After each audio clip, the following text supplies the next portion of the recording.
You don't owe me a thing. Just go help somebody else who's broken down. She said it without flinching.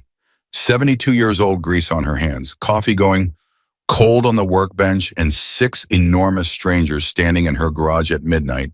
And Lorraine Brennan didn't blink once. She fixed every single one of their bikes, refused every dollar they tried to hand her, and sent them back into the desert dark with nothing but her words echoing behind them. 3 weeks later, her shop burned to the ground, and the morning after that, the rumble started. Low at first, then louder, then the whole earth shook. If this kind of story moves you, hit subscribe right now and drop your city in the comments below. I want to see how far this story travels. Now let's go back to where it all began. The night it started, Lorraine Laney Brennan was doing what she had done nearly every night for the past 41 years. She was locking up.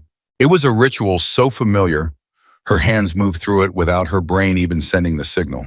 Flip the breaker on the second bay, wipe down the last wrench, hang it on the pegboard exactly where her father had hung it the first time she ever watched him work back when she was 6 years old, and the garage smelled like motor oil and Old Spice and something she could only describe as safety.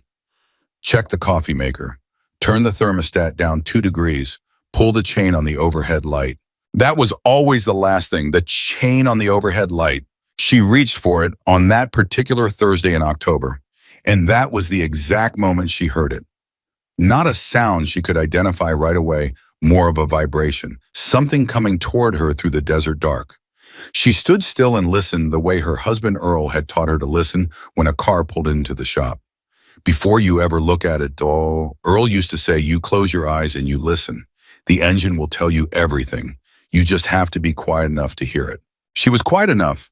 What she heard was not one engine, it was 6, and none of them sounded right. The first one she could identify by the knock-alone fuel starvation, probably a clogged line.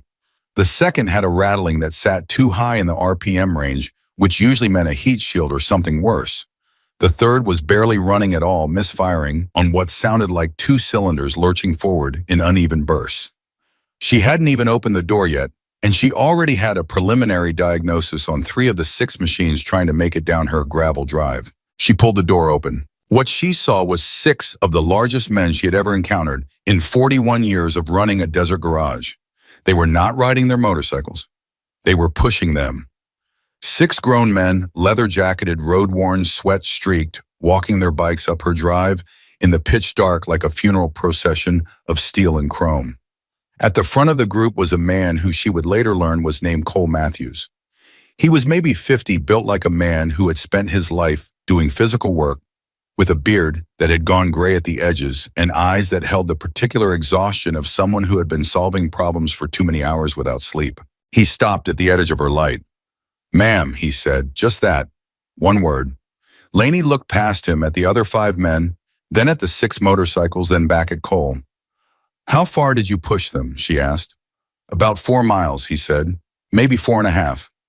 She was quiet for a moment. Then she stepped back from the doorway and made a gesture with her hand. "Come in, all of you, bikes and all." "I was closing up," she said, "but I wasn't gone yet. Get them inside." Cole looked at her for a second like he was waiting for a condition. Some kind of catch, after-hours rates maybe, or a question about whether she even worked on bikes. A lot of shops didn't, and a lot of shops sure as hell weren't run by a 72-year-old woman with reading glasses pushed up on her forehead and a Merle Haggard t-shirt on under her coveralls. There was no condition. She just walked back in and turned the light back on. "You want coffee?" she called over her shoulder. "It's old, but it's hot." Cinnamon. Cole later told people that he almost laughed when she said that. Not because it was funny exactly, but because of the specific way she said it, like she was apologizing for the coffee instead of for the fact that she had just invited 6 complete strangers into her garage in the middle of the New Mexico desert at 11:30 at night. Like the coffee's quality was the most pressing concern in the room. He accepted the coffee. So did the others. Their names were Danny, a quiet man from Arizona who barely spoke, but was the first one to offer to help carry tools. Ricky, who was young, maybe 30, and who kept apologizing for the inconvenience every 3 or 4 minutes until Laney finally told him firmly but not unkindly to stop it. Marcus, who had a laugh that filled whatever room he was in, and who immediately started asking Laney questions about the shop, about the tools, about how long she'd been doing this in a way that felt genuine, rather than like he was making conversation just to fill the silence. Big Pete, who said almost nothing and who sat on a stool near the back wall, watching everything with the patient attention of a man who had learned that observation was usually more valuable than talk. And finally, Garrett, who had the cracked fuel line and who kept shaking his head every time he looked at his own bike, like he was personally offended by its failure. Lainey moved between the machines without rushing and without performing confidence she didn't have. She had real confidence, the kind that doesn't need to announce itself, the kind that comes from having done a thing 10,000 times in the same building where you first learned how to do it. She crouched down next to the first bike Ricky's and put her hand on the fuel line and didn't say anything for a moment. "This is contaminated," she said finally. "You've been running on bad gas somewhere along the line. Could have been a bad batch of it at the pump, or you got some water in the tank, but the line's got to be flushed before this bike moves another 50 feet without stalling." Ricky opened his mouth to apologize again. "Don't," she said, not harshly. She moved to the next one. She worked through all 6 in about 20 minutes, just doing assessments, talking out loud to herself in a low murmur that the men quickly realized was not actually directed at them. It was the way she thought. Earl had done the same thing and she had picked it up from him, or maybe she had always done it and they had just matched each other without realizing it. Either way, the sound of her voice working through a problem had a strangely calming effect on the room. The men stopped fidgeting. Even Ricky stopped apologizing. Cole watched her work, and he had a specific feeling that he had not expected to have. He had walked his bike 4 miles through the desert, dark. He was exhausted and irritated, and quietly dreading the logistics of figuring out what came next if this shop couldn't help them. He had told himself that the odds of a one-bay garage in the middle of nowhere being able to handle 6 different mechanical problems at 11:30 at night were not good. He had been prepared for a polite turning away for a number to call in the morning for the kind of sympathetic but firm version of "nothing I can do tonight" that would have been completely reasonable and understandable. Instead, he was watching a 72-year-old woman move around 6 motorcycles like she had been waiting for them, like this was just a normal part of her Thursday. "How long have you been running this place?" he asked. She didn't look up from where she was examining the misfiring bike's spark plug arrangement. "My father built it in 1971, she said. "I started working here when I was in 3rd grade. My husband Earl took it over with me when we got married, and when he passed, I took it back over alone, so..." She paused. "A while." "When did Earl pass?" Marcus asked, and the question was gentle enough that it didn't feel intrusive. "7 years ago, she said. She still didn't look up. "He was a good man and a better mechanic than me, and I will never stop arguing with anyone who says otherwise, but I'm telling you the truth." Marcus smiled. "That sounds like something a good wife says." "It sounds like something an honest wife says," she corrected him. "There's a difference." Danny, who had barely spoken, let out a short sound that might have been a laugh. "No." The work took 3 hours and 40 minutes. Lainey did not ask for help, but she accepted it when it was offered. Marcus held a flashlight at exactly the right angle for 40 minutes without being asked to move it, which she privately thought was one of the most useful things any customer had ever done in her shop. Big Pete handed her tools before she asked for them, which suggested he knew something about mechanical work, though he never said so directly. The others stayed out of the way in the specific, competent way that suggested they understood when staying out of the way was itself a form of help. She flushed Ricky's fuel line and replaced a section of it from her parts shelf. She replaced 3 spark plugs on the misfiring machine. She found and fixed a cracked fuel line on Garrett's bike. The crack was small, but would have left him stranded within 20 miles. She diagnosed and temporarily stabilized the heat shield issue, giving the owner, Danny, clear instructions on what needed to be done at a proper shop within the next 500 miles. The other 2 were simpler, a loose connection on one and a battery terminal on the other that had been vibrating loose over what was probably a very long ride. At 2:17 in the morning, all 6 motorcycles were running. Cole stood in the middle of the garage and listened to them idle. There was something almost ceremonial about the sound 6 engines turning over in the same space, low and steady, a kind of mechanical choir. He turned to Lainey. "What do we owe you?" he said. She was wiping her hands on a red shop rag that had been washed so many times it was more pink than red. She folded it carefully the way she always did and set it on the corner of the workbench. "Nothing," she said. Cole looked at her. "Ma'am?" "Nothing," she said again, and her voice was not dramatic about it. It was just a fact. The same tone she might use to tell someone the oil change was done or the tire was patched. That's 4 hours of work, Cole said. At least. I know how long it took, she said. I was here. We can't just... You can, she said, and you will, because I'm telling you to. She picked up her coffee cup, found it empty, set it back down. You pushed 4 miles through the desert to get here. You were polite. You stayed out of my way when I needed you out of my way, and you helped when helping was useful. You didn't make me feel like I had something to prove. She paused. You'd be surprised how rare that is. Cole was quiet for a moment. Around him, the other men were looking at each other, and the look they exchanged was one that didn't need translation. Then at least let us leave you something for the parts, Ricky said. The parts are on me, she said. Now go on. You've got road to cover, and I've got a light to turn off. She paused, and Cole would remember this for the rest of his life. She looked directly at him and said, You want to pay me back for tonight? You do it for somebody else, somebody who's broken down and needs help and doesn't know where to turn. You pay it forward. That's all I want. Cole held her gaze for a long moment. Then he nodded. Yes, ma'am, he said. She pulled the chain on the overhead light. They rode out into the desert dark at 2:30 in the morning, all 6 of them running clean and steady, and Lainey stood in her doorway and listened until she couldn't hear them anymore. The sound faded slowly the way sound does in the desert, not a sudden absence, but a gradual thinning, like the night was absorbing it. She went inside and washed her hands and went to bed. She did not think about the encounter in any particular depth. It was not the kind of thing she analyzed. A person needed help. She helped them. They were gone. She would probably never see any of them again. That was how most of these things went, and she was not a person who needed the story to continue in order for it to feel complete. What she did not know, could not have known, lying in the dark of the house that had been built by her father's hands on the same land her garage stood on, was that she had just set something in motion. Something that would take 3 weeks to arrive and would come in a form she never could have imagined.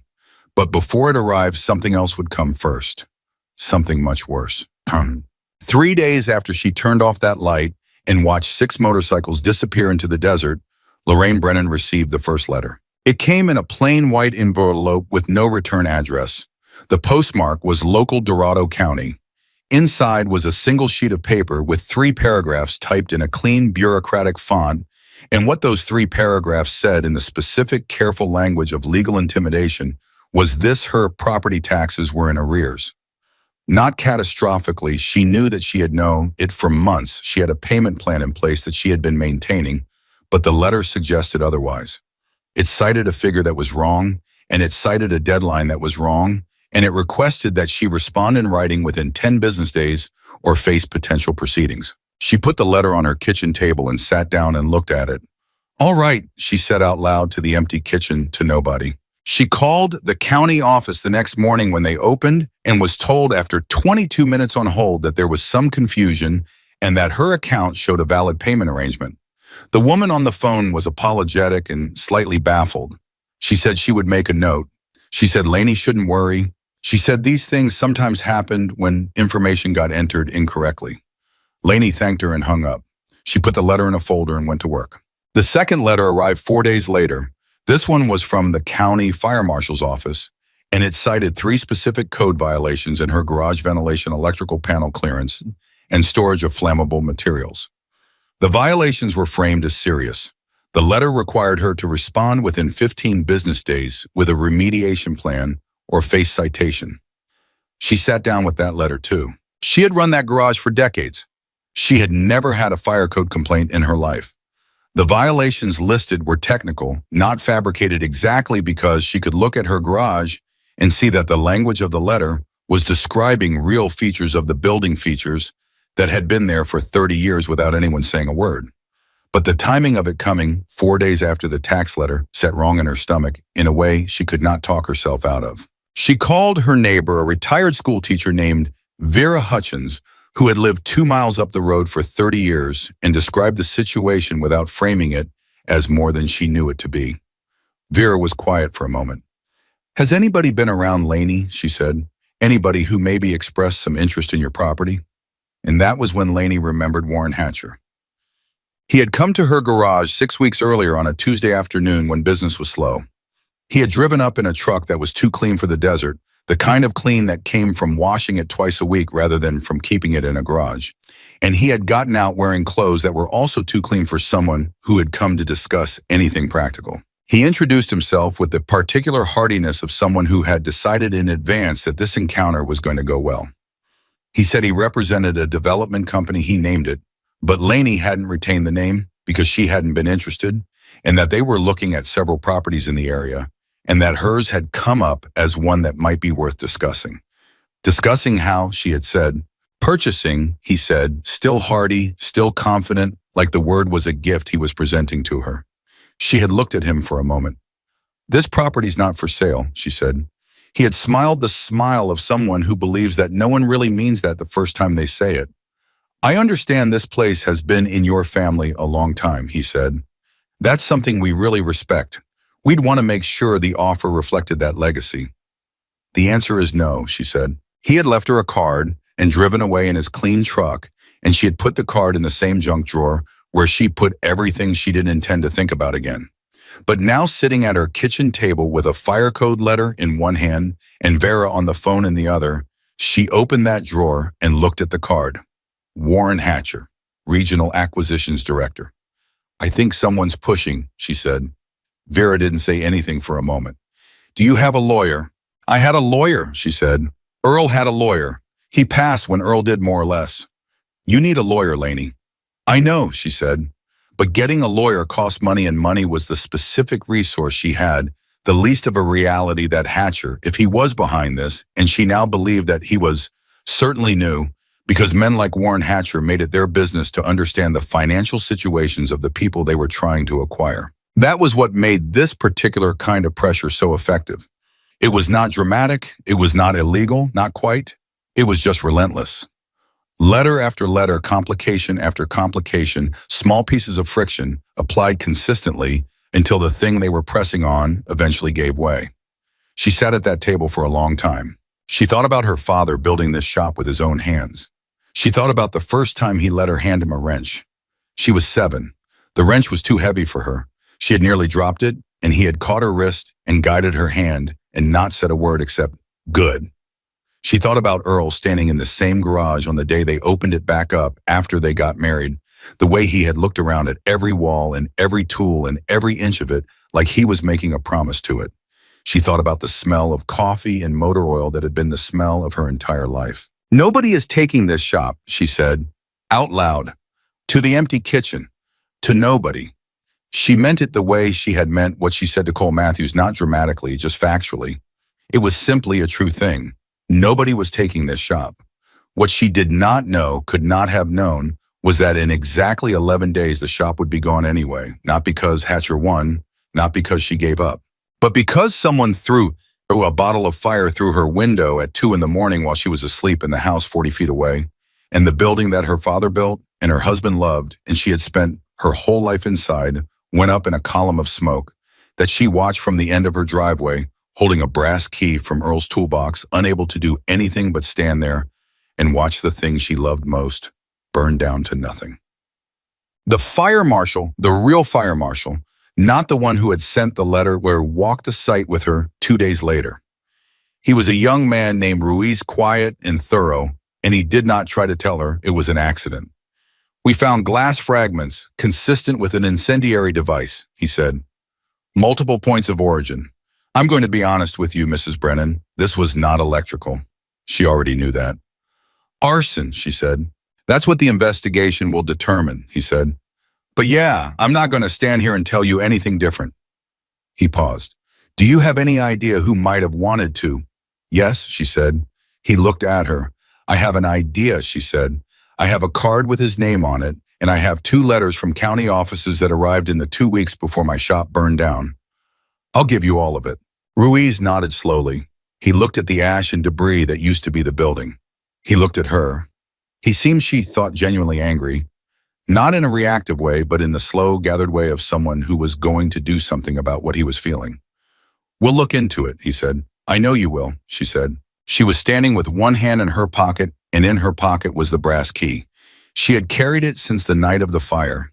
It was the only thing she had gone back for out of everything she could have grabbed in the minutes between when she woke to the smell of smoke and when the whole structure became too dangerous to approach.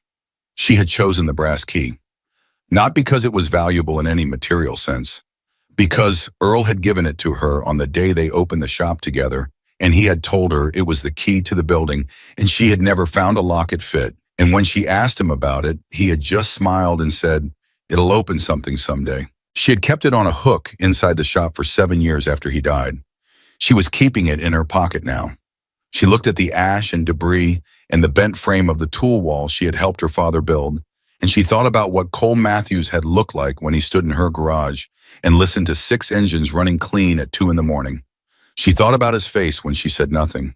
She thought about the way he had nodded and said, "Yes, ma'am." She had not thought about him once in the 3 weeks since that night. She thought about him now. She did not know why. She went inside and made coffee and sat at her kitchen table, and for the first time in her adult life, Lorraine Brennan put her face in her hands and cried.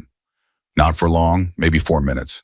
But she cried with the specific exhaustion of someone who has been holding something heavy for a very long time and has simply run out of the ability to hold it any longer. Then she wiped her face on the same pink-red shop rag she had wiped her hands on 3 weeks ago, and she put the brass key on the table in front of her, and she looked at it. "All right, Earl," she said, "what do I do now?" The kitchen was quiet. Outside, the desert was bright and indifferent the way it always was. She sat there alone with her coffee and her key, and the grief that was not just for the shop, but for everything the shop meant, everything. It held every ghost that had lived inside its walls. Her father's hands, Earl's voice, decades of mornings that had started with the smell of that place. She did not know that 300 miles away in a parking lot in Albuquerque, a man named Cole Matthews had just received a phone call from a man who had heard a story from another man about a garage fire in the desert. She did not know that Cole had gone very still on the phone and asked 2 questions and then hung up and sat in his truck for a long time. She did not know that when he finally moved, he picked up his phone again and made a call, and then another, and then another. She sat at her kitchen table with her coffee going cold, holding a brass key that had never fit a lock. And she did not know that somewhere out there, the thing she had set in motion 3 weeks ago with coffee and a red shop rag and 4 hours of honest work was coming back to her. Slowly at first, then all at once, the coffee had gone completely cold before Lainey moved again. She sat at that kitchen table for a long time after she stopped crying long enough that the light shifted and the shadows moved, and the desert outside went from bright morning to the flat white heat of midday. She was not a woman who sat still easily. 41 years of running a garage had wired her body for movement, for the specific satisfaction of having her hands on something that needed fixing. Sitting still felt like a form of surrender, and surrender was not something Lorraine Brennan had ever been particularly good at. But the shop was gone, and there was nothing to fix right now, and the brass key on the table in front of her was not going to open anything today. She finally picked it up, put it back in her pocket, stood up, rinsed her cold coffee down the sink and made a fresh cup. Then she sat back down and opened her laptop. An old thing slow, the fan loud enough to hear across the room, and started writing down everything she knew about Warren Hatcher. She was not doing this for comfort. She was doing it because she was a mechanic, and mechanics do not sit around mourning a broken engine. They figure out what broke it. She wrote down the date he came to her garage. She wrote down the exact words he used as close as she could remember them. She wrote down the date the first letter arrived and what it said. She wrote down the date the second letter arrived and what it said. She wrote down the date of the fire. She wrote down what Marcia Ruiz had told her about multiple points of origin and glass fragments consistent with an incendiary device. Then she sat back and looked at what she had written. 6 weeks between Hatcher's visit and the fire. 2 letters designed to cost her time and money and anxiety in the weeks before it happened. Not proof, not even close to proof, but a shape, a pattern. The kind of pattern that in an engine told you exactly which component was failing even before you pulled it apart. She picked up her phone and called the county assessor's office again. This time she did not wait politely on hold. When the woman answered, Lainey said, "My name is Lorraine Brennan. I received a letter about back taxes 3 weeks ago that cited incorrect figures in a deadline that did not match my payment arrangement. My garage burned down 6 days ago in what the fire marshal has classified as a probable arson. I would like to know who requested the tax assessment review that triggered that letter, and I would like that information today." There was a long pause. "Mrs. Brennan," the woman said carefully, "that kind of information, is it public record?" Laney said. Another pause. "In certain circumstances, yes." "Then I'm asking for it," Laney said. "In writing, if that helps. I'll hold." She held for 11 minutes. When the woman came back, her voice had changed slightly, less careful, more subdued, the voice of someone who had just found something they hadn't expected to find. "Mrs. Brennan," she said, "the review request was filed by a third-party entity, a property research firm."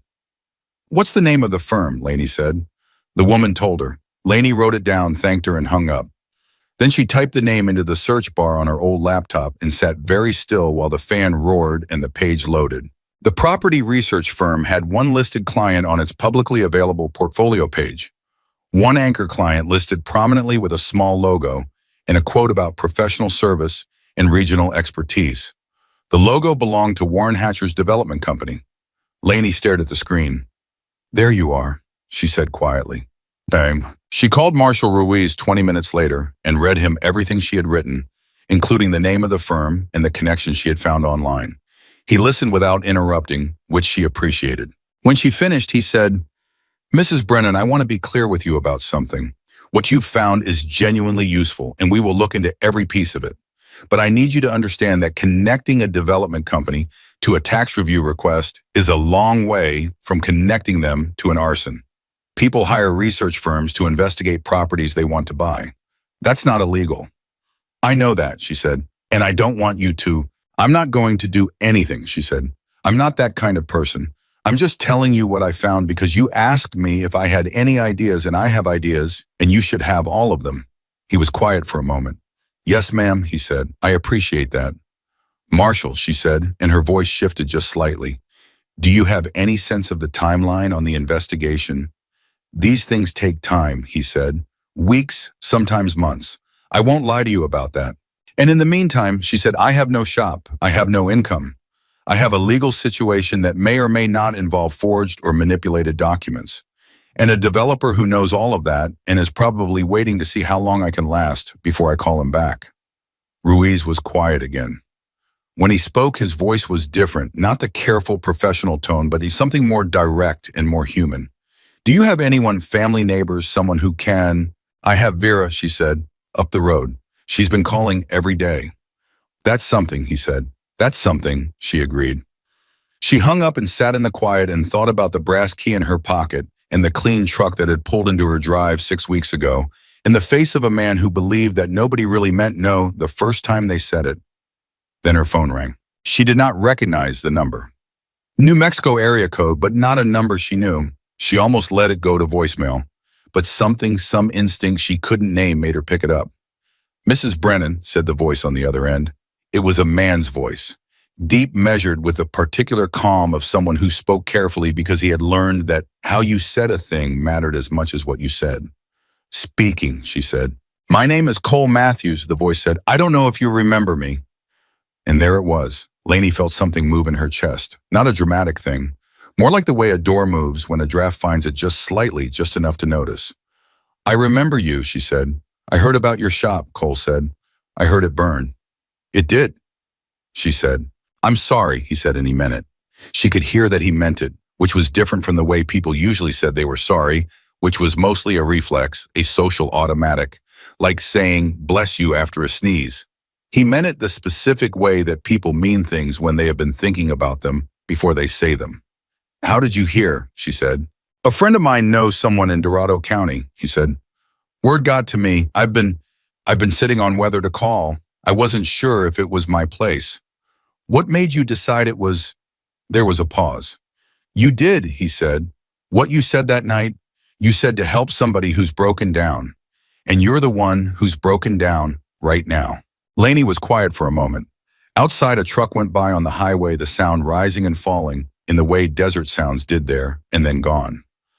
"I appreciate the thought," she said carefully, "but I'm not sure what—" "I'm not calling to make you feel better," he said, and his tone shifted slightly, still calm but more direct. "I'm calling because I want to know what happened and what you need.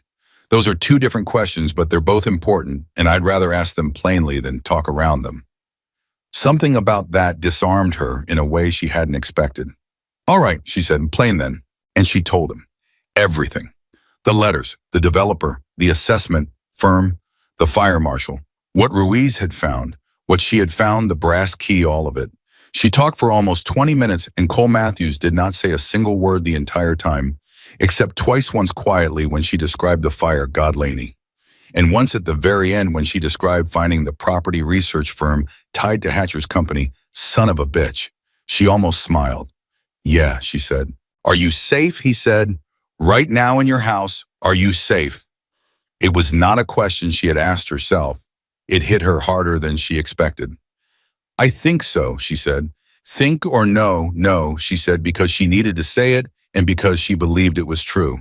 He wants the land. He doesn't want trouble. Burning the shop was a message. He's not going to come after me directly. You're sure about that? No, she said honestly, but it's what I believe. Another pause. Okay, Cole said, I'm going to make some calls. Cole, I'm not asking for permission, he said, and there was no edge to it, just clarity. You didn't ask us for permission when you fixed our bikes. You just did it because it needed doing. So, I'm going to make some calls. She didn't say anything for a moment. All right, she said. I'll be in touch, he said, and he hung up. Laney set her phone down on the kitchen table next to her cold coffee and her laptop and her handwritten list of dates and names, and she sat there for a moment looking at nothing in particular. Then she got up, put on her boots, and walked outside to stand on the ground where her shop used to be. She stood in the ash and the debris and the smell of burned wood and scorched metal, and she put her hand in her pocket around the brass key, and she stood there for a long time. She was not praying exactly. She was not the kind of person who put a lot of stock in formal prayer, but she was doing something with her silence that felt close to it, some kind of reaching outward toward Earl, toward her father, toward whatever it was that held the things she loved even after they were gone. Okay, she said, to the ash, to nobody. Okay, Bonstein. Warren Hatcher called her the following morning. She had been expecting it. That was the thing about men like Hatcher. They moved fast when they thought the moment was right, when they thought the pressure had built to the exact point where the person they were pressuring would be soft enough to accept terms they would have refused before. He had been waiting for the fire, she realized. Not planning it, maybe? Maybe he hadn't known his associates would go that far. Maybe he had just created conditions and let other people make choices. But he had been waiting for the shock to settle and the exhaustion to accumulate and the math to become undeniable. She picked up on the second ring. Mrs. Brennan, he said, and his voice was warm in the specific synthetic way of someone who has practiced warmth so long they no longer notice it's synthetic. I heard about what happened to your property. I'm so terribly sorry. Thank you, she said. Something like that is just devastating. I can't imagine. A pause. I know this is probably terrible timing, and I want you to know that the last thing I want to do is add to your stress during a time like this. Then don't, she said, a brief pause. Excuse me. If the last thing you want to do is add to my stress, she said, then don't add to my stress. What is it you actually want to say, Mr. Hatcher? He recovered smoothly. She gave him credit for that. I just wanted to reach out personally and to say that our offer still stands. We understand the situation has changed and we would want our offer to reflect that change. Given the fire damage and the legal complications. What legal complications, she said. Another pause, shorter this time. I understood there were some questions around the property line. Who told you that, she said. Silence. Mr. Hatcher, she said, and her voice was very even. I want to be clear with you about something. I am not selling this property. Not to you, not to your company, not for any amount of money you are likely to offer. What happened to my shop was a crime and it is being investigated as a crime. And I have a very detailed document on my kitchen table with your company's name on it that I have already shared with the fire marshal's office and intend to share with a property attorney as soon as I retain one. She paused. Is there anything else? The silence that followed was a different kind of silence than the previous ones. This one had weight to it. Mrs. Brennan, Hatcher said, and his voice had changed. The warmth was gone, replaced by something careful and almost cold. I think you might be making some assumptions. I'm a mechanic, she said. I don't make assumptions. I look at the evidence and I tell you what's wrong with the engine. That's all I'm doing. She hung up. Her hands were steady. She noticed that with a kind of detached surprise she had expected them to shake, but they didn't. She was 72 years old and a man had just burned down everything she loved and tried to buy the ashes, and her hands were completely steady. She put the phone down and thought Earl would have loved this. Vera came over that afternoon with a casserole and a bottle of wine that she said was not optional. They sat at the kitchen table and Vera listened to everything, and when Laney finished, Vera was quiet for a moment and then said, "Who is this Cole Matthews, a biker I helped 3 weeks ago?" Laney said. "And he just called you out of nowhere." "More or less. And he said he was going to make some calls." "That's what he said." Vera picked up her wine glass and turned it slowly in her hands, the way she did when she was thinking through something. "What does that mean exactly, make some calls?" "I don't know," Laney said. "Are you worried?" Laney thought about it honestly. "No," she said, "and I can't entirely explain why not, except that when I talked to him, I got the same feeling I get when I put my hand on an engine and can tell before I've done a single thing to it that it's fundamentally sound. Whatever else it is, it's fundamentally sound." Vera looked at her for a long moment. "You have an unusual way of describing people, Laney." "I have an unusual life," Laney said. Vera laughed, and it was such a genuine laugh, so unguarded that Laney laughed too. And for a few minutes they sat in that kitchen laughing over wine and a casserole that neither of them was eating, and it was the best Laney had felt in a week. Then Vera's face went serious again. "What are you going to do about the shop?" The question landed quietly between them. "Rebuild," Laney said. Vera looked at her without flinching. "You have the money for that." "No," Laney said. "Insurance." "Not enough." "So how?" "I don't know yet," Laney said, "but I'm not leaving that ground. That's my father's ground and my husband's ground, and I will sleep in a tent on the ash pile before I sell it to Warren Hatcher for any amount of money." Vera reached across the table and put her hand over Laney's. "Okay," she said, "then we figure it out." They sat like that for a while. Outside, the wind moved across the desert the way it always did in the afternoon, low and dry, carrying the smell of dust and distance. And then Laney's phone buzzed on the table. A text. From Cole. 7 words. She read them twice. Then she set the phone down and looked at Vera. "What?" Vera said. "What does it say?" Laney picked the phone back up and read it out loud. "Heads up, we're coming, all of us." Vera stared at her. "All of who?" Vera said. Laney set the phone down. She put her hand in her pocket and closed her fingers around the brass key. "I have no idea," she said. But something in her chest, that door, that draft moved again. Wider this time. She didn't sleep well that night or the night after. Not from fear, from a kind of suspended tension that had no name, the feeling of standing at the edge of something and not being able to see what was on the other side. She had not asked Cole any follow-up questions after his text. She had typed out 2 different responses and deleted both of them. Whatever was coming, she had decided would come. Asking questions about it in advance felt like trying to diagnose an engine you hadn't heard run yet. On the morning of the 3rd day after the text, her neighbor's dog started barking at 6:15. That particular dog, a blue heeler named Frank, who Laney had known for 8 years, did not bark at deer or at wind or at the mail truck, all of which other dogs in the area treated as catastrophic events. Frank barked at things that were genuinely unusual. Frank's sense of what constituted unusual was, in Laney's experience, reliable. She got up and went to her front window.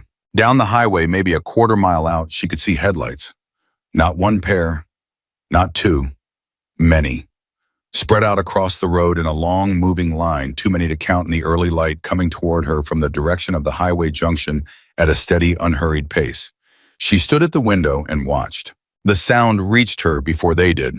Low and rolling, a vibration that she felt in her chest before she fully heard it with her ears. The collective rumble of a great many motorcycles, all of them running clean, coming out of the desert morning, like something that had always been on its way and had simply finally arrived. She did not move from the window. She counted to herself as the first ones turned into her drive, and the line kept coming and kept coming and kept coming. 20, 40, 60. She stopped counting. She put on her boots. She put the brass key in her pocket. She opened the front door and stepped out onto her porch and stood there in the early morning. And what she saw, what was now filling her drive and the road in front of her property, and the open ground where her shop used to stand, was more people than she had ever had on this land in her entire life. And at the front of all of it, walking toward her across the ash, was Cole Matthews. He stopped at the foot of her porch steps. He looked exactly like she remembered him, the gray at the edges of his beard, the eyes that held that particular quality of steadiness she had noticed the first night. He looked at her for a moment without speaking. Then he said, "You told me to pay it forward." She looked at him. Behind him, the sound of engines dying one by one filled the air with a spreading quiet. "I did," she said. "Well," Cole said, and he glanced back at the ground behind him and the men filling it, and when he looked at her again, there was something in his face that she could only describe as the look of a man who was honoring a debt and knew it. This is us paying it forward. Lainey stood on that porch and looked out at the hundreds of men standing on the ash of everything she had loved, and she did not cry. She had cried once at the kitchen table, and she was done with that. What she felt now was something different, bigger than gratitude, older than relief. She put her hand in her pocket and closed it around the brass key. She thought, "Earl, you said it would open something." She thought, "You were right." She stood on that porch for a long moment and did not speak, and neither did Cole, and neither did any of the men behind him. The quiet that had spread across the property when the engines died was not an empty quiet. It was full of breathing and shifting weight, and the sound of boots on gravel, and the particular charged stillness of a large group of people who are waiting for something to begin. Cole watched her face. He had known enough people in his life to understand that this was a moment that needed to breathe. You didn't rush a person through something like this. You let them take it in at whatever speed they needed. Lainey looked out at the men on her land, and then back at Cole, and then out again. She was counting, he realized, just the way she had counted engines in the dark 3 weeks ago, automatically without making a production of it, just gathering information the way her mind was built to gather it. "How many?" she finally said. 412, Cole said. "Give or take a few still coming up the road." She was quiet for another moment. 412 people, she said, and her voice was not awed exactly. It was the voice of a woman who was recalibrating, running a new set of numbers. "Cole, I have one outdoor spigot and no running kitchen in the shop because the shop is ash." "We brought water," he said. "We brought food tools, lumber, electrical supplies, roofing materials, and a portable generator. We also brought Ray Cordova." "Who is Ray Cordova?" Cole glanced back and raised his chin, and a man near the front of the group stepped forward. He was maybe 60, stocky, with the kind of hands that immediately told you he had been building things with them for 40 years. He had a rolled set of blueprints under one arm and a coffee thermos in the other hand, and he looked at Lainey with the direct assessing gaze of someone who was already thinking about load-bearing walls. "Ma'am," Ray said, "I've been doing commercial and residential construction for 38 years. Cole told me what happened and told me what you had before. I drew something up on the drive out." He held up the blueprints. "I'd like to show you what I'm thinking if you have 5 minutes." Lainey looked at him, then she looked at the blueprints. Then she looked at Cole. "You drew blueprints," she said, "on the drive out here." "Started them in Albuquerque," Ray said. "Finished them about 40 miles back. My wife says I can't turn my brain off. She's correct." And Lainey laughed. It came out before she could think about it. A real laugh, short and sharp, the kind that surprises the person laughing as much as anyone else. A few of the men near the front smiled. Cole's face didn't change, but something in his eyes did. "All right," Lainey said. "Show me what you've got." Ray spread the blueprints across the hood of the nearest truck, and Lainey studied them the way she studied engines, with total unhurried attention, not saying anything for a full 2 minutes while her eyes moved across the paper. Ray waited. He had built enough things for enough people to know that the ones worth building for were the ones who looked at plans this way. The ones who looked for 30 seconds and said, "Looks good," were always the ones who called you 6 weeks later with a list of things they wished were different. The ones who were quiet for 2 minutes and then started asking precise questions. Those were the people who knew what they wanted and would tell you exactly how to give it to them. Lainey pointed to the east wall of the main bay. "This is bigger than what I had." "Yes, ma'am, Ray said. "By about 20%. Cole told me you were working out of one bay before. I drew you 2 full bays and a third partial bay for storage or expansion." If you tell me to scale it back, I will, but I wanted to show you what the footprint could hold. And the tool wall, she said, along the north face of the main bay, 12 feet of pegboard with a steel backing frame. You could hang a small car on it if you wanted to. Lainey was quiet. The electrical, she said. Ray pointed to a panel notation in the corner of the blueprint. 200 amp service, 8 dedicated circuits in the main bay. I've got an electrician in the group guy named Sal, certified 30 years in the trade, who says he can run the panel and get it inspection ready. We'll need a county inspection eventually, but the work will pass. Lainey straightened up and looked at Ray directly. You know, this is just a one-woman garage in the middle of the desert. Yes, ma'am, Ray said, and it's going to be a better one-woman garage in the middle of the desert. He paused.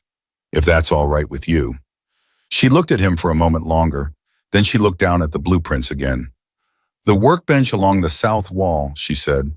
Can it be at 34 inches? Earl and I always had it at 36 and it was 2 inches too high for what I actually need. Ray pulled a pencil from behind his ear.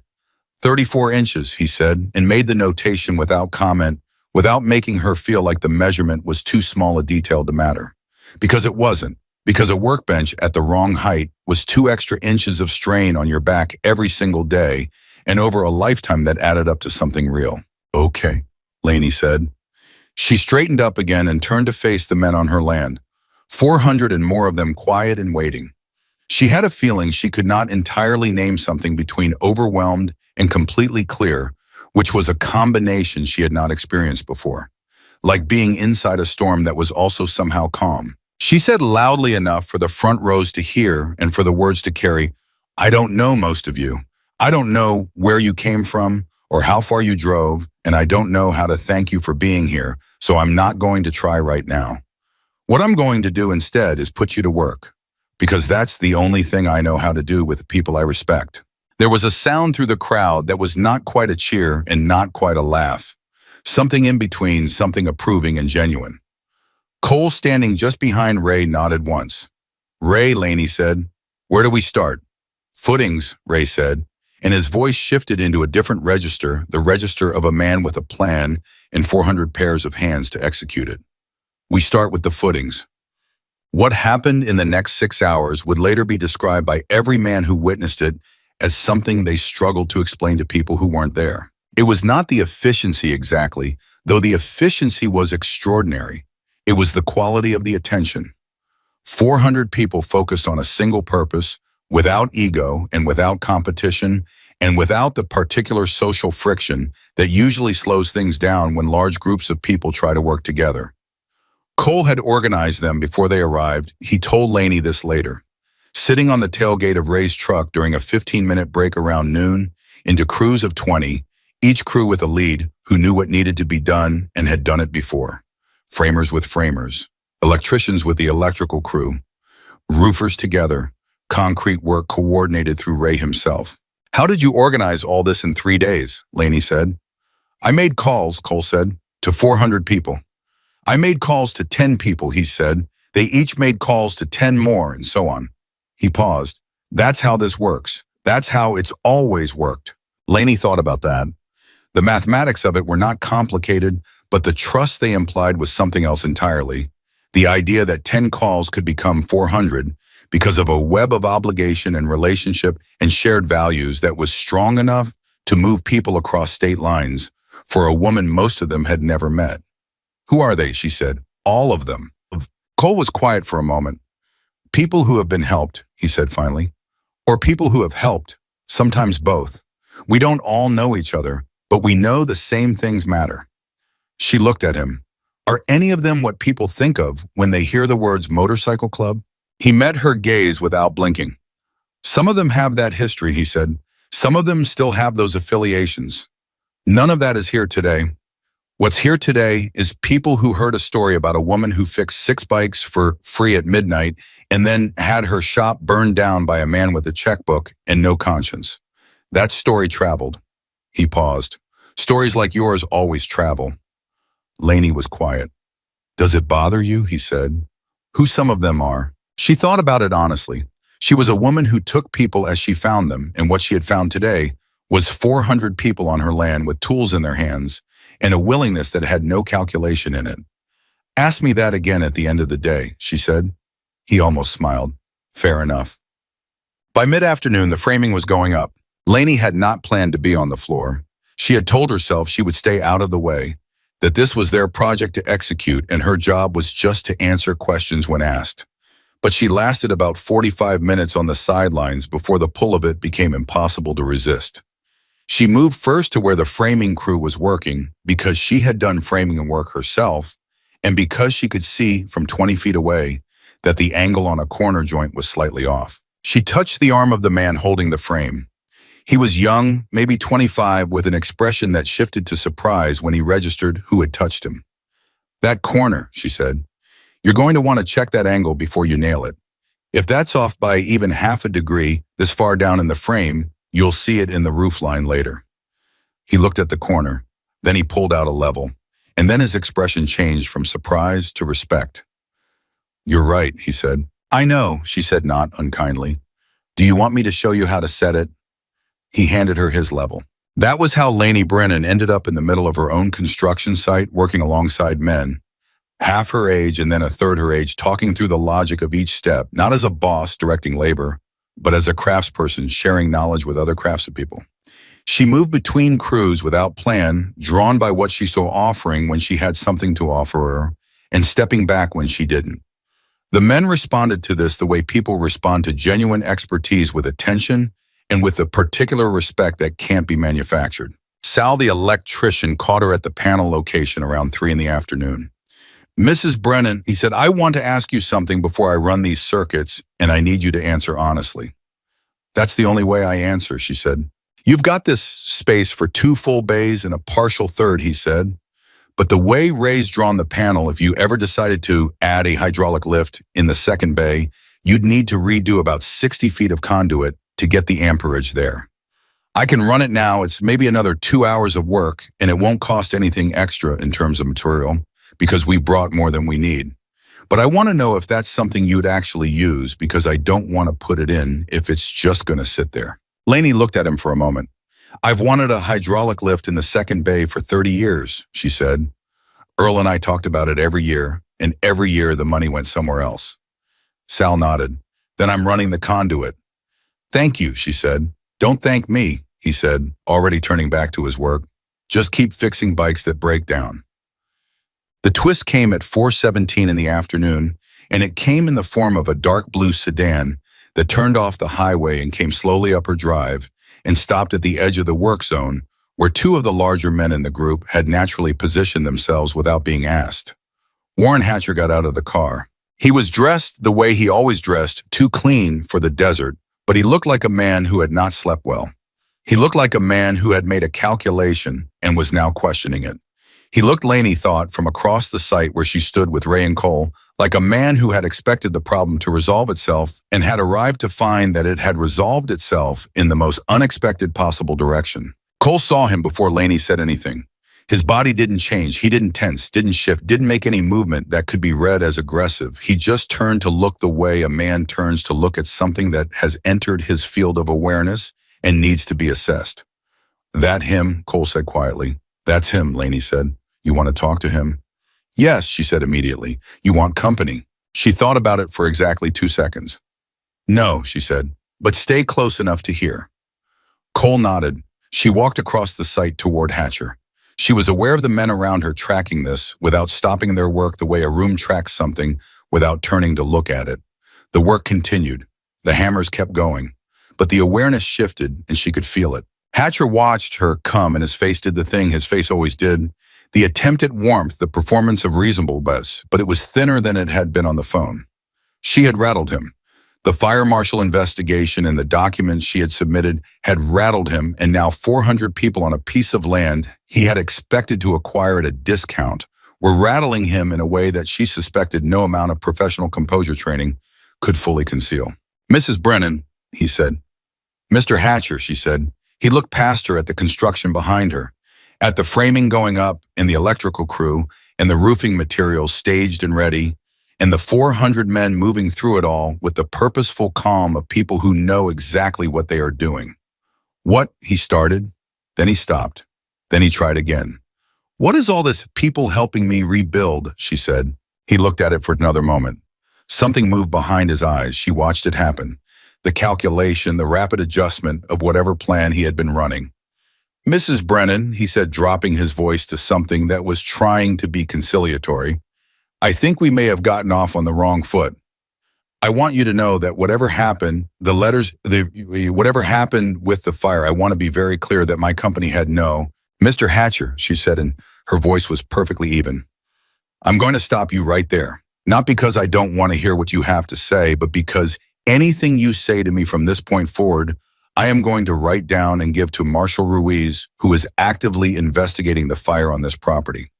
So I would suggest you think carefully about what you say next. He went very still. You can't. I can write down whatever I hear, she said. That's not complicated. He looked at her. The warmth was gone now completely. What was underneath it was what she had suspected was underneath it from the first day he drove up in that clean truck, not malice exactly, but a specific kind of emptiness. The absence of whatever it was that made people real to each other. She was not a problem to be solved and a transaction to be closed. She had never been anything else to him. And standing here now, watching that register on his face, she felt something she had not expected to feel. She felt sorry for him, briefly and without softening, but genuinely. It was a thin kind of life she thought to move through the world the way he moved through it. Is there anything else, she said?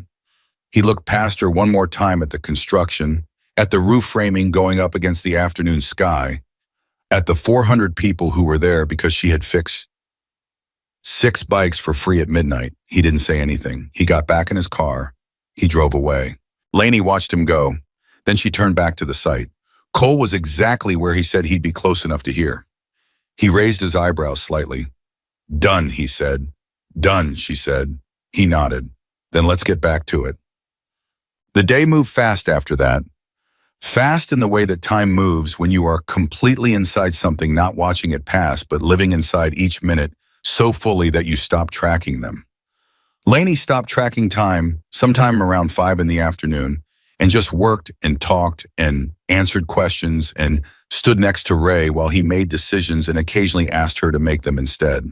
Danny, the quiet man from that first night, the one who had barely spoken and who had been the first to offer to help carry tools, found her around 6 o'clock.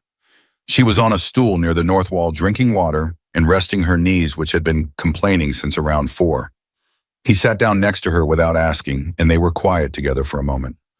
I didn't know you'd be here, she said. I didn't recognize you until about an hour ago. I wasn't sure I was going to come, he said. I almost didn't. She looked at him. What made you? He was quiet for a moment. I've had people help me when they didn't have to, he said. Not many, but a few. And I've never found a way to pay them back because mostly you can't. The moment's gone and the person's somewhere else and life moves on. Cole called me and told me what happened and told me where we were going, and I thought, he paused. I thought this is it. This is the one you don't miss. Lainey was quiet. Thank you for coming, she said. Thank you for opening the door, he said. They sat in companionable silence for another minute, and then Danny stood up and went back to work without another word, which was exactly right. At 8 in the evening, with the last light dying and the generator humming and work lights strung across the site, Ray Cordova found Lainey and brought her to the center of what was becoming unmistakably a building. The foundation was solid. The framing was complete and plumb and square. The roof structure was up. The walls were sheathed.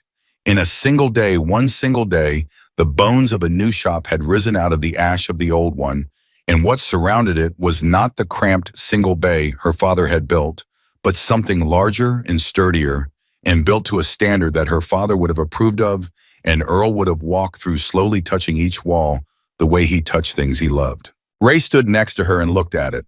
Tomorrow we close it in, he said. Roofing, windows, doors. Day after that, we do interior electrical finish work, the tool wall, the workbench at 34 inches. Day after that, we clean up and walk away. 3 days total, she said. 3 days total, he said. She looked at what one day had already built. Ray, she said, how do I thank 400 people? He thought about it genuinely. You don't try to match it, he said. You can't match it. You keep doing what you do. You keep opening the door. You keep fixing what's broken. People like Cole, people like these guys. He gestured at the site around them. We don't need to be thanked. We need to know the story continues, that the thing we helped build is still standing and still doing what it was built to do. He paused. Can you do that? That's all I know how to do, she said. He nodded. Then that's enough. Lainey reached into her pocket and closed her hand around the brass key. She had reached for it so many times today that the motion had become automatic, a reflex the way you reach for something that grounds you. She thought about the hook on the wall inside the old shop where the key had hung for 7 years. She thought about the way Earl had given it to her and told her it would open something someday. She thought about how she had spent years wondering what that meant, whether it was a lock somewhere she hadn't found, whether it was metaphorical, whether it was just the kind of thing a man said when he was feeling sentimental. She looked at the framing of the new tool wall on the north face of the new main bay. She knew with a certainty she could not entirely explain exactly where the key was going when the wall was finished. Not on a hook this time, on a dedicated nail framed and mounted in the center of that wall, where anyone who came into the shop could see it.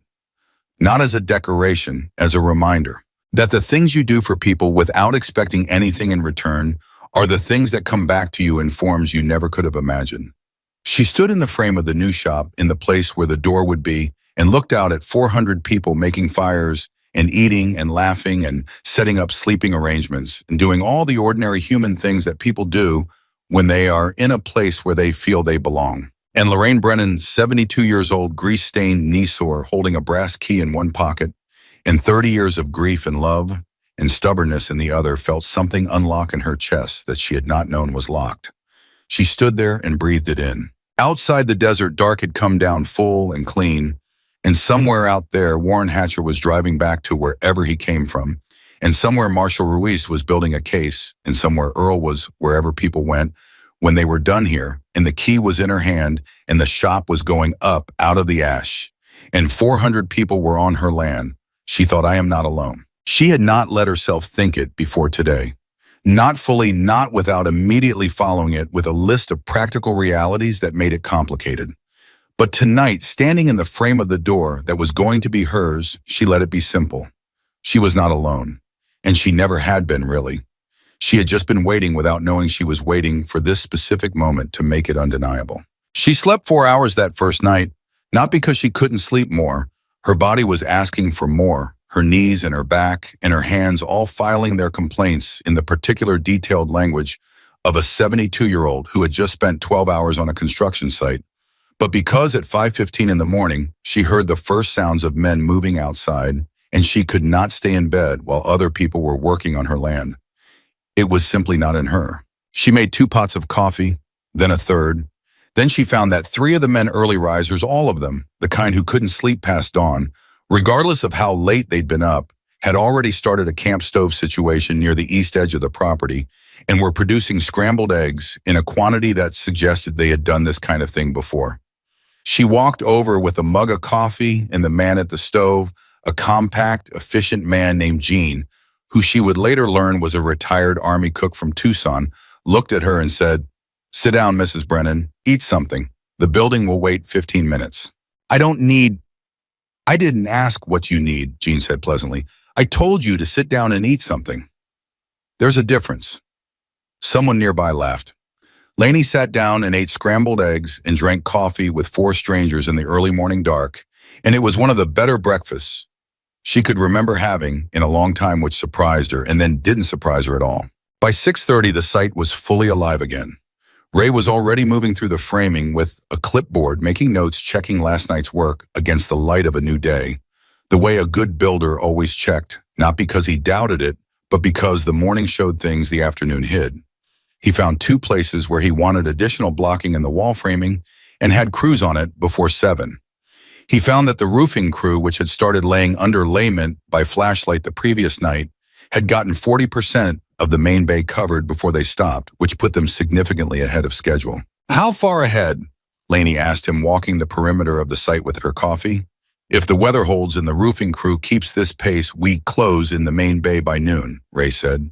"That means we start interior work this afternoon instead of tomorrow morning, which means," he paused, doing the math out loud the way she did diagnostics, "which means we might finish a day early." Lainey stopped walking. "A day early." "Maybe," he said. I don't like to promise things until I can see them, but maybe. She looked at the site, at the roof structure and the sheathed walls and the framing that had risen in a single day from ground that had been ash 48 hours ago. Something moved through her that she didn't try to name or contain. She just let it move through her, and then she nodded and said, "What do you need from me this morning?"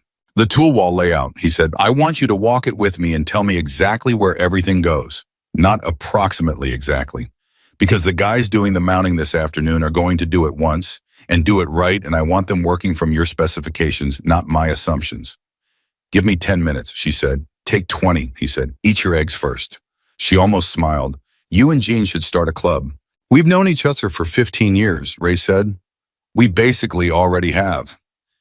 She walked the tool wall with Ray for 40 minutes.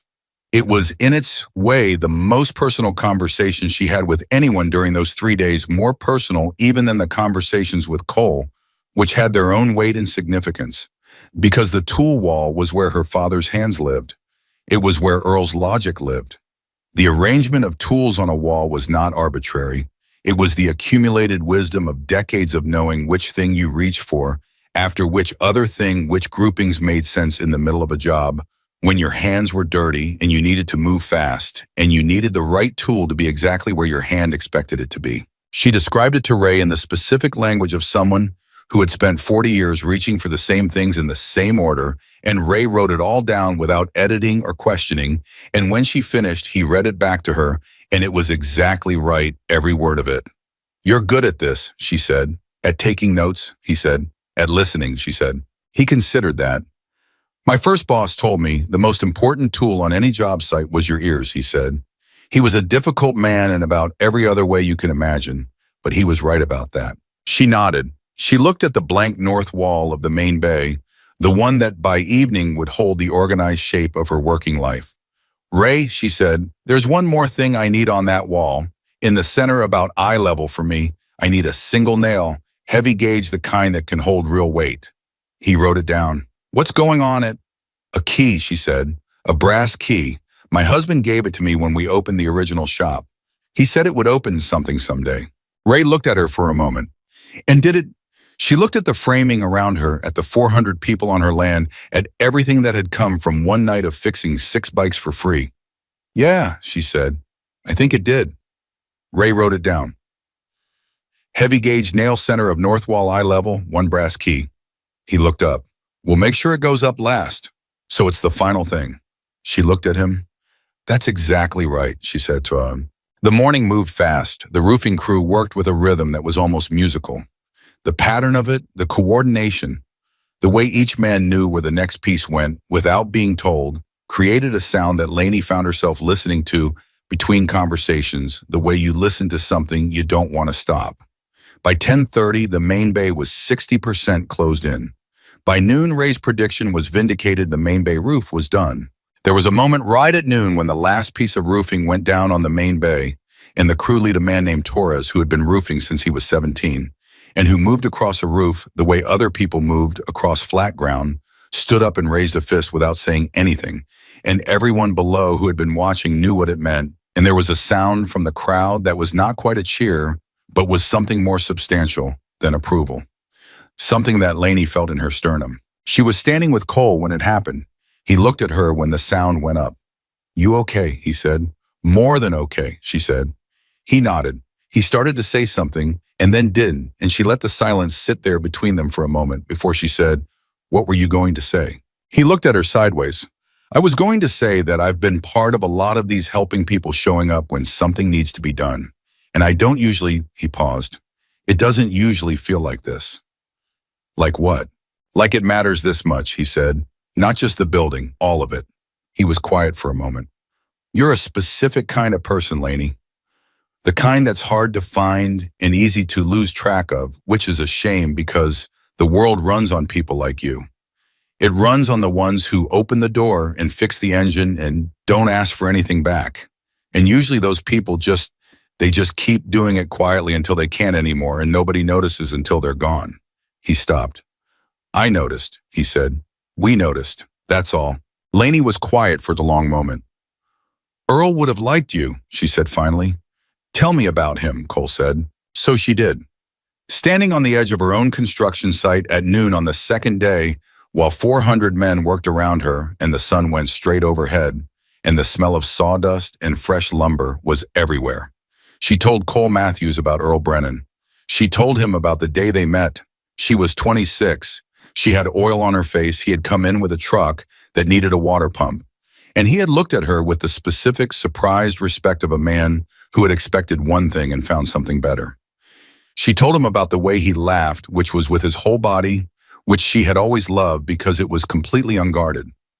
She told him about the way he touched things. He cared about slowly with his full attention, the way you touch something you want to remember. She told him about the last year when he was sick, when he sat in the shop, not because he could still work, but because he needed to be near the smell of it, and how she had worked and he had watched, and they had talked sometimes for hours, sometimes not at all, and how those hours were among the most complete of her life. Cole listened the way he had listened on the phone, without interrupting, without redirecting, without making it about anything other than what she was saying. When she finished, he said, "He built something good." 2 things, she said, the shop and the marriage. 3, Cole said, he built you, or helped build you. People don't come out the way you are without someone along the way who believed in them without conditions. She looked at him.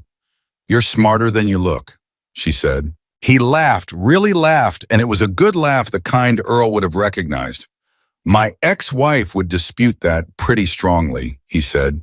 "She'd be wrong," Laney said. He smiled. "Yeah," he said. "She was wrong about a lot of things. So was I." He paused. "That's a different story for a different day." "You can tell it if you want," she said. He shook his head. "Not today. Today's your story." He straightened up. "Come on, Ray needs us at the electrical panel." The twist that afternoon was not what anyone expected, and it came from the direction of the county road in the form of 2 vehicles moving slowly toward the property, a county sheriff's cruiser, and behind it a dark sedan that Laney recognized immediately. She was inside the framing of the main bay when Marcus, who had appointed himself an informal lookout without anyone asking him to be, apparently out of pure instinct, appeared at the doorway with his face arranged into the expression of someone delivering news they're not sure how to frame. "Laney," he said, "there's a sheriff's car coming up the drive, and I think that's the same sedan from yesterday." Cole was at her side before she finished turning around. He had heard Marcus from across the bay and had moved without making a production of moving.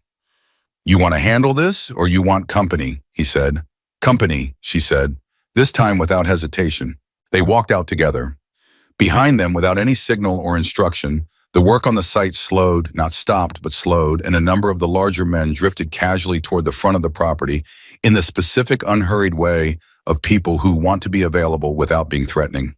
Big Pete, who had spent most of the past 2 days working quietly in the framing crew and had not said more than 40 words total, stationed himself at the edge of the work zone with his arms crossed and said absolutely nothing, which was somehow more effective than anything he could have said. The sheriff's cruiser stopped first. The deputy who got out was younger than Laney expected, with the careful professional posture of someone who was aware that the situation he had driven into was more complicated than the call had suggested. He looked at the construction site, at the 400 people at Laney coming toward him, and he took a moment to recalibrate visibly. "Mrs. Brennan," he said. "That's me," she said. "Deputy Laura Dorado County." He glanced past her at the site. "Ma'am, I received a complaint about unauthorized construction activity on this property." "I'm just here to verify." "Authorized by whom?" Laney said. He blinked. "Excuse me?" "You said unauthorized construction activity," she said. "Authorized by whom?" "This is my property. I am authorizing the construction." "What authorization is missing?" He hesitated. He was young, but he was not stupid. He was already seeing the shape of what had happened here, who had made the call, and why, and she could see him deciding in real time how he wanted to navigate it.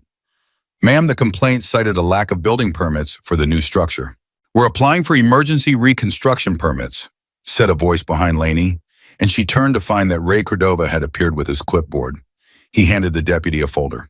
"That's the permit application, the site plan proof of property ownership, the fire marshal's report documenting destruction of the original structure, and the contractor's license for my company. Everything that a county emergency reconstruction application requires." He paused. "We submitted it electronically this morning." You should be able to pull it up on your system. The deputy looked at the folder. Then he looked at his car where he presumably had some kind of connected system. Then he looked back at Ray. You submitted this morning, he said. 7:42 a.m., Ray said. I have the confirmation number if you need it. There was a silence. Then Hatcher got out of his sedan. He did not walk toward them. He stood by his car and looked at the scene, the deputy holding Ray's folder, Laney and Cole standing together, the site full of workers behind them, Big Pete with his arms crossed, and for the first time since she had met him, Laney saw Warren Hatcher look genuinely uncertain. Not the uncertainty of a man revising a plan. The deeper uncertainty of a man realizing that every plan he had is not going to work. Deputy Lara looked at Hatcher, then back at Laney, then at the folder in his hands. Mrs. Brennan, he said carefully, is there anything here that I need to know about anything beyond the construction? She looked at him directly. There is an active arson investigation on this property being conducted by Marshal Ruiz out of the county fire marshal's office. I have submitted documentation to that investigation, linking the probable origin of the arson to the individual standing by that sedan. I am not making that accusation to you right now because it is not my accusation to make. It's Marshal Ruiz's when the investigation is complete. She paused. But you asked if there was anything you needed to know. That's what you need to know. Deputy Lara absorbed this. He was quiet for a long moment. Then he closed the folder, tucked it under his arm, and turned to look at Hatcher. Hatcher's face had gone the color of old concrete. Sir, the deputy called, I'm going to need to speak with you. He walked toward Hatcher. Hatcher watched him come, and something in his posture did the thing that things do when the pressure they've been under finally exceeds the structure. He didn't collapse, not exactly, but he went smaller. Less certain, less like a man with a plan, and more like a man who had just watched all his plans walk up to him in a deputy's uniform and ask for his full attention. Cole stood next to Laney and watched this without comment for a moment. Then he said very quietly, dominoes. What? She said. That's what this looks like, he said. When dominoes fall. She watched Hatcher talking to the deputy, watched Hatcher's hands move in the specific gestures of someone who is explaining something they know sounds worse than they want it to sound. She felt no satisfaction in it, or rather she felt something more complex than satisfaction, something that included relief, but also a sadness she hadn't expected. For the shop, for the months of pressure, for the years of her father's work that had burned in a night for the benefit of a man who didn't need the land and couldn't have understood what it meant to the person who did. Let's go back to work, she said. Cole looked at her. You sure, he said. Completely, she said. They turned their backs on Warren Hatcher and walked back into the construction site, and the men around them who had been watching turned back to their work too, and the sound of hammers and saws filled the air again like nothing had interrupted it at all. Deputy Lara left 20 minutes later, taking Hatcher with him. Not under arrest, she understood that she was not naive about how these things worked. The arrest, if there was going to be one, would come later, after Ruiz had finished building what he was building, but clearly not leaving voluntarily. Clearly having been told that his continued presence at the property was not going to be overlooked. She did not watch them go. She was inside the main bay with Sal talking through the circuit layout for the hydraulic lift conduit she had asked for, running her hand along the concrete floor where the conduit would sit, and thinking about the lift she had wanted for 30 years, and the man who had told her every year that next year they'd have the money for it. You all right? Sal said, watching her face. I'm thinking about my husband, she said. He nodded. He didn't say anything else, which was the right call. He would have been here, she said. If he were alive, he would have been here with a tool belt on telling Ray what he was doing wrong. Was Ray doing anything wrong? Sal said. No, she said. Earl would have found something anyway. He was like that with people he respected. He looked for the argument because he liked the conversation. Sal smiled. Sounds like a good man. He was the best man I ever knew, she said simply. Not perfect, not easy, but the best. She was quiet for a moment. Then she straightened up and said, let's run that conduit. Vera arrived at 4 in the afternoon with 2 other women from the road. Her neighbor Joan and Joan's daughter-in-law Petra, who was 28 and had a pickup truck, and apparently the organizational instincts of a military quartermaster. Within 40 minutes of their arrival, Petra had assessed the food situation, driven to town, returned with enough groceries to feed a small army, which was, Laney reflected essentially what she was feeding, and established a cooking rotation that involved 3 camp stoves, 2 of the men who had cooking experience, and a level of logistical coordination that Laney found genuinely impressive. Vera found Laney at the second bay where the workbench installation was beginning. "You look better than I expected," Vera said. "I feel better than I expected," Laney said. Vera looked at the workbench framing going in. "Is that going to be at the right height?" 34 inches, Laney said. Vera raised her eyebrows. Earl's was 36. Earl was 2 inches taller than me, and he never said anything about it because he's the one who set it at 36 in the first place, Laney said. "It drove me crazy for 30 years. Vera stared at her. "You never said anything." "He built the bench," Laney said. "I wasn't going to tell him it was the wrong height." Vera was quiet for a moment. Then she said, "Lorraine Brennan, that is the most stubborn thing I have ever heard you say, and I have known you for 30 years. "I know," Laney said, "but it was his bench." They looked at each other, and then they were both laughing the way they had laughed over wine and casserole 2 nights ago, the way old friends laugh when something is both genuinely funny and genuinely true, when the humor and the grief are so tangled together you can't separate them and you stop trying. The second major twist of that afternoon came from the least expected person on the property. Ricky, the young one from that first night, the one who had kept apologizing until Laney told him to stop, had been working with the framing crew all day, doing what he was told, staying out of the way of the people who knew more than him, which he seemed to understand was most of them. He was 29, he had told her when she'd asked, and he worked in IT in Phoenix, which explained why he was enthusiastic but needed supervision on the construction work. At 5 in the afternoon, he appeared in the doorway of the main bay with a laptop open in his hands and an expression that mixed excitement with uncertainty in the specific proportion of someone who is not sure if what they have is good news or complicated news. "Mrs. Brennan," he said, "I need to show you something." She looked up from the workbench measurement she was checking. "I've been working on something since yesterday," he said. "In the evenings when the work slowed down, I do tech stuff for a living, and Cole mentioned that the arson investigation was ongoing and that the connection to Hatcher was circumstantial, the property research firm, the letters, but that what Ruiz really needed was something more direct." He paused. "So I went looking." She set the measuring tape down. "What did you find?" He turned the laptop toward her. It took her a moment to understand what she was looking at. It was an email chain, long with many names and dates, and she read it carefully while Ricky waited without saying anything. The emails were between executives at Hatcher's development company. They discussed the Brennan property specifically by address multiple times. They discussed the legal pressure strategy in terms that made clear it was deliberate. And at the bottom of the chain, in an email dated 5 days before the fire, one of the names she didn't recognize wrote a line that she read 3 times before she looked up. "Where did you get this?" she said. Her voice was very level. "I didn't do anything illegal," Ricky said immediately. "I want to be clear about that. This is from a public litigation database. There was a prior lawsuit against Hatcher's company, a different property dispute, different state, different people. These emails were filed as evidence in that case and became public record when the case settled. I just knew where to look." Laney looked at the email again, at the line she had read 3 times. She picked up her phone and called Marshal Ruiz. He picked up on the second ring.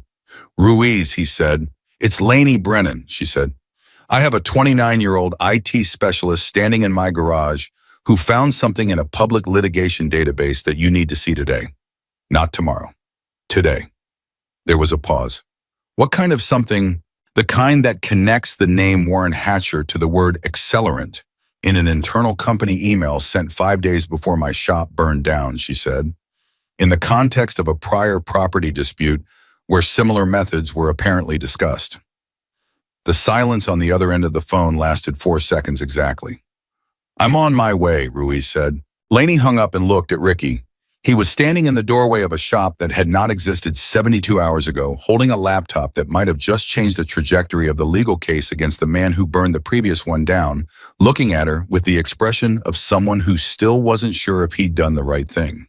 She crossed the bay in 10 steps and put her hand on his shoulder. "You," she said, "are exactly who you should be." He blinked. "Yeah." "Yeah," she said. "Stop apologizing for things. You have nothing to apologize for."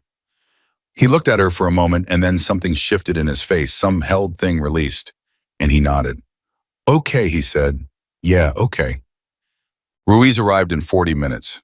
He sat with Ricky in the cab of a truck for an hour, going through everything on the laptop, asking questions in the precise, focused way of someone who knows what they're looking for and has just been handed a piece of it. When he got out, he walked over to Laney with a face that was professionally neutral, but had something alive behind it. "This is good," he said. "This is genuinely good. I can't make you any promises about where it goes from here. That's not how these things work, and I won't insult you by pretending otherwise. But this is good." "Good enough," she said. He looked at her. "Yeah," he said. "I think it might be." She nodded. She watched him drive away, and she thought about Warren Hatcher, who had driven a clean truck to her garage 6 weeks ago and looked at everything her father and her husband had built and had seen nothing but a real estate transaction. She thought about the letters and the fire and the brass key in her pocket, and she thought about Ricky with his laptop and Cole with his phone calls and Ray with his blueprints and Sal with his conduit and 400 people who had come because a story traveled. She put her hand in her pocket. The key was warm from being held all day. On the evening of the second day, Ray brought her to the north wall of the main bay. The tool wall was finished, every bracket, every hook, every section of pegboard mounted, and true and solid 12 feet of organized intention. That was better than anything she had had before.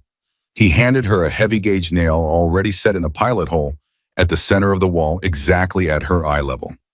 "Final thing," he said. She reached into her pocket and took out the brass key. She held it for a moment.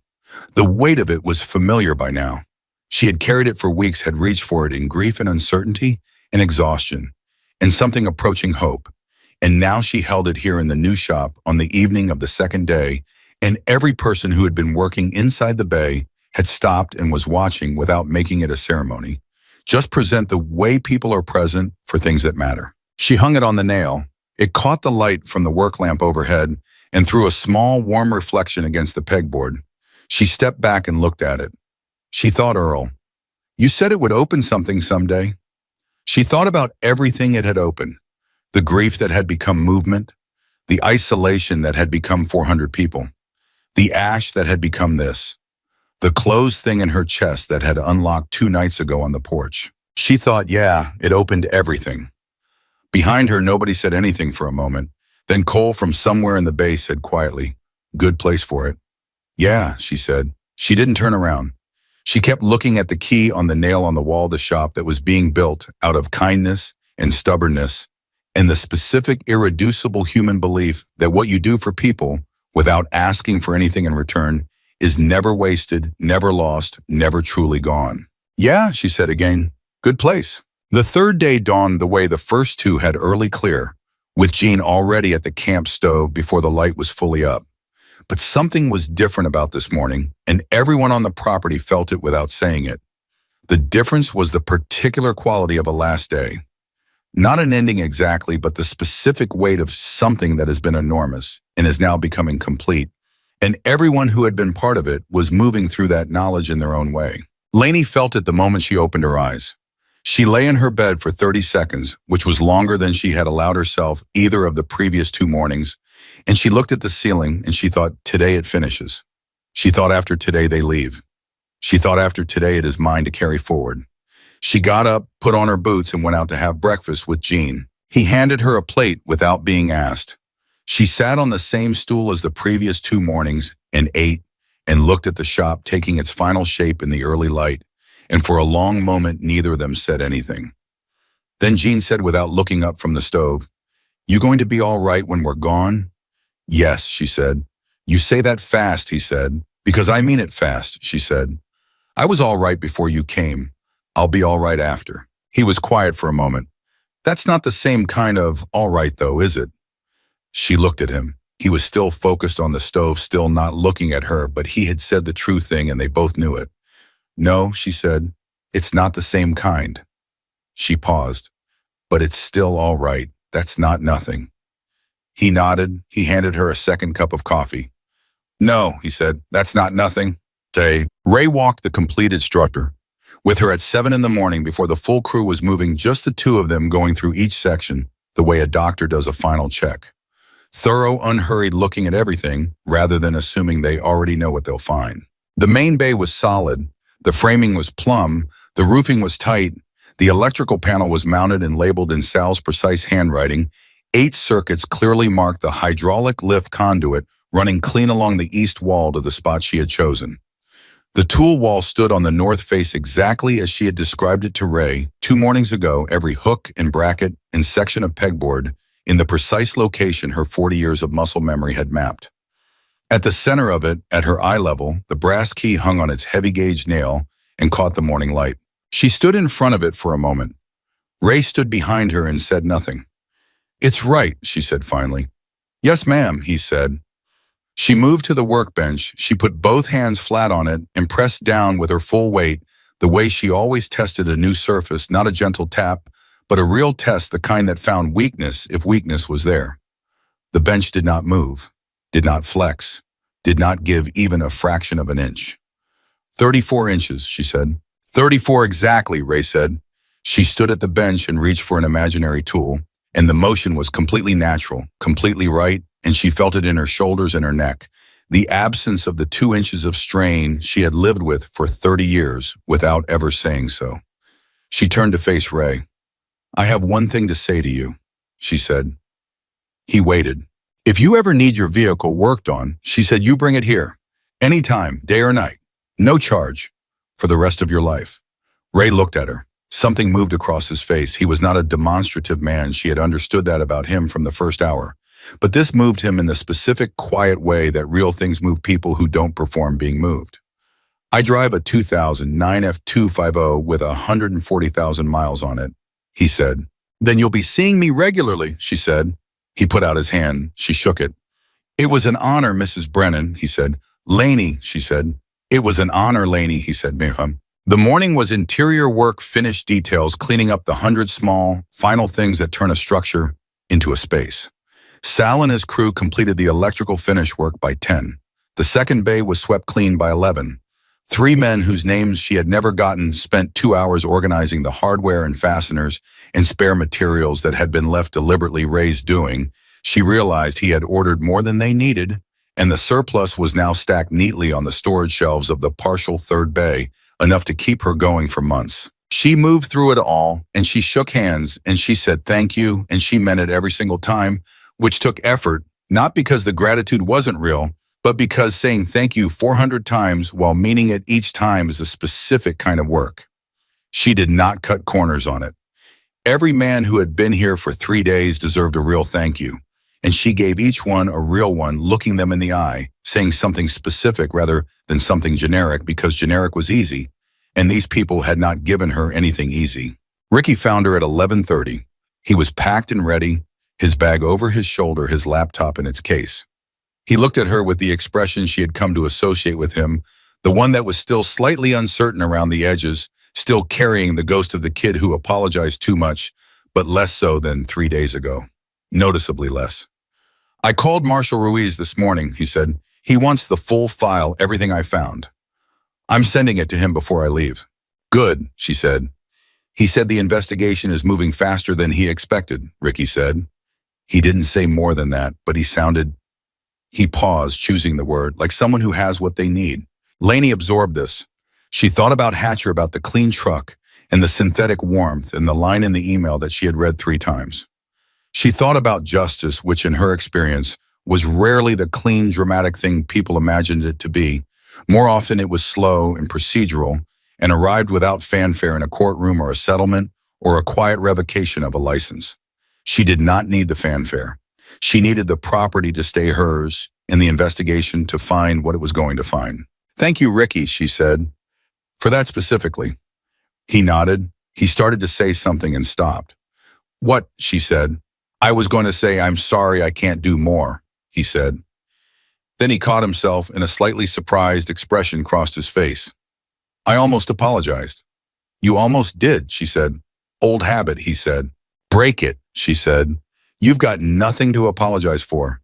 You came 400 miles and worked 3 days and found evidence in a public database that a trained investigator hadn't found yet. That's not something to apologize for. That's something to walk away from with your head up." He looked at her for a long moment. Then he straightened, actually straightened, and some held a thing in his posture released. Okay, he said. Yeah, yeah, she said. He shook her hand firm, which she noted, and walked toward his bike. The twist she had not seen coming arrived at noon, and it came from her own phone.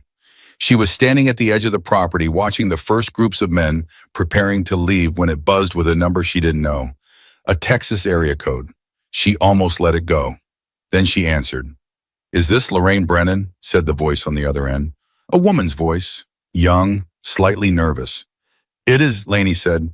"My name is Cassie Brennan," the voice said. I think I'm your granddaughter." The world went very quiet around Laney for a moment. She had a son, James, who had left New Mexico at 22 and gone to Texas, and the relationship between them had been complicated by distance and silence, and the specific painful way that some parents and children manage to love each other deeply without ever quite finding the language to say it directly. James had called when Earl died. He had called on Christmas most years. He had a daughter, Laney knew. This she had been told she had sent birthday cards to an address that may or may not have still been current, but she had not spoken to the girl, had never met her, had lived with that fact the way you live with a thing you don't know how to fix. "Cassie," she said, her voice was steady. She made it steady deliberately. "How did you find me?" "I saw the story online," Cassie said. "Someone posted about what happened to your shop and then about all the people who came. And I saw your name and I recognized it because Dad always kept a picture of you and Grandpa Earl in the garage." A pause. "I always knew your name. I didn't know how to." "Neither did I," Laney said. Her voice was still steady, but it was costing her more now. "Neither did I, sweetheart." A silence, not an uncomfortable one. "Is your father?" Laney started. "He's okay," Cassie said quickly. It's complicated. I don't want to speak for him, but he saw the story too. He didn't call because he didn't know if you'd want." She stopped. "I called because I figured the worst you could say was nothing." Laney stood on her father's land on the ground of the new shop that 400 people had built, holding the phone, and she thought about Earl and the brass key and all the things that had unlocked in the past 3 days. "Cassie," she said, "how old are you?" 23, she said. "Do you know anything about engines?" A pause. "No," Cassie said. "Not really, but I'm a fast learner." And Laney, who had cried exactly once in the past 2 weeks at her kitchen table, 4 minutes done, felt her throat close around something she would not let become tears. She stood in the desert and she breathed and she said, "Then come learn. You and your father both, if he'll come. There's a new shop here and a workbench at the right height and a brass key on the wall, and there's room for everyone who matters." Cassie made a sound that was not quite a word, something that meant yes in a register beyond language. "Okay," she said finally, barely. "Okay, Grandma." Laney closed her eyes for 1 second. "Drive safe," she said. "Both of you." She hung up and stood very still. Cole appeared beside her, the way he had a habit of doing, not silently exactly, but without announcing himself, appearing when the moment called for it. "You all right?" he said. "I just talked to my granddaughter," she said. He looked at her. "First time," she said. He was quiet. He understood she could tell that this was not a moment for comment. He just stood beside her while she got her footing back under her. 30 seconds, maybe less. Then she straightened and put the phone in her pocket next to the brass key. "She's coming to learn about engines," Laney said.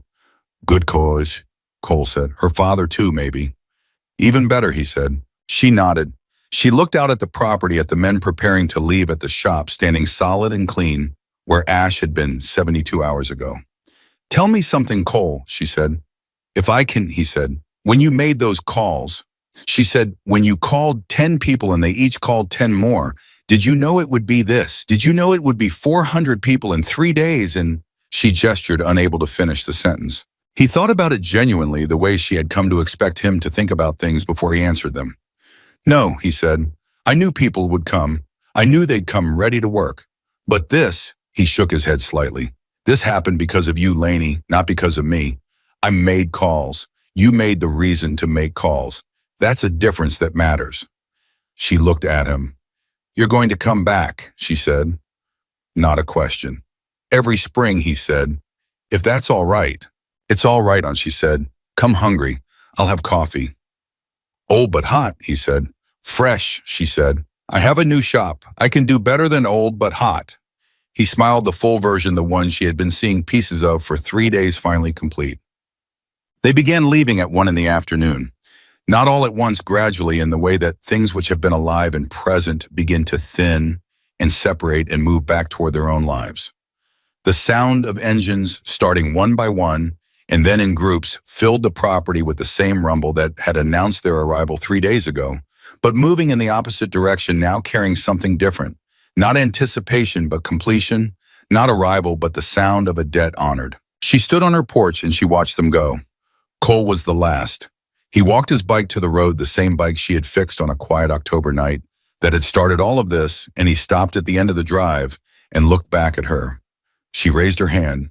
He raised his. Then he kicked the engine over and rode out into the desert. Lainey stood on her porch until the sound was gone, until the last vibration had been absorbed by the air in the distance and the particular silence of the desert that was not empty, but full of everything that had happened here, full of the weight and warmth of it. Then she went inside and made a fresh pot of coffee and brought it back out and sat in the chair on her porch and drank it while it was still hot. She sat there for a long time. She thought about her father and the way he had built things with his hands and expected her to learn and had never once implied she couldn't. She thought about Earl and the wrong bench height and the 30 years of saying nothing about it and whether she would have done that differently, and she decided she would not, because some things that seem like stubbornness are actually love in its most particular form. She thought about Warren Hatcher and Marshall Ruiz and Ricky's laptop and the email with the word accelerant in it, and she felt not triumph but a kind of gravity, the gravity of consequence of the world being slower than we want but more accurate than we fear. She thought about Cassie, 23 years old and nervous on the phone and willing to call because the worst that could happen was silence. She thought about James, complicated and distant and still keeping a photograph. She put her hand in her pocket. The brass key was still there. It would go back on the wall in the morning when she opened the shop. But tonight it stayed in her pocket where it had lived for 3 weeks, where she had reached for it in every hard moment, where it had been warm from her hand every time she needed something solid to hold. She thought about what Earl had said. It'll open something someday. She looked at the shop, at the dark windows of the new bays, at the solid roof against the evening sky, at the ground that was her father's and her husband's and her own. She thought about Cassie saying, "Okay, Grandma." She thought about the sound of 400 engines in the desert morning. She thought about Cole saying, "This happened because of you." She thought about a quiet October night when 6 men pushed their bikes up her drive, and she turned a light back on that she had been about to turn off. Lorraine Brennan sat on her porch in the New Mexico desert at 72 years old, with a cup of fresh coffee and a brass key in her pocket, and she understood completely and without reservation that every good thing that had come to her in the past 3 weeks had begun with the simplest possible choice. A person needed help, and she had helped them. That was all. That was everything. The shop stood on her father's ground, built by strangers who had become something more than strangers, and it would stand there for as long as she stood, and after that it would stand for Cassie. And what would endure longest of all was not the lumber or the roofing or the 34-inch workbench or the electrical panel with its 8 circuits. What would endure was the understanding passed forward from hand to hand, like a key that finally found its lock. That kindness given without condition is never lost. It travels, it finds its way back, and it builds things that last.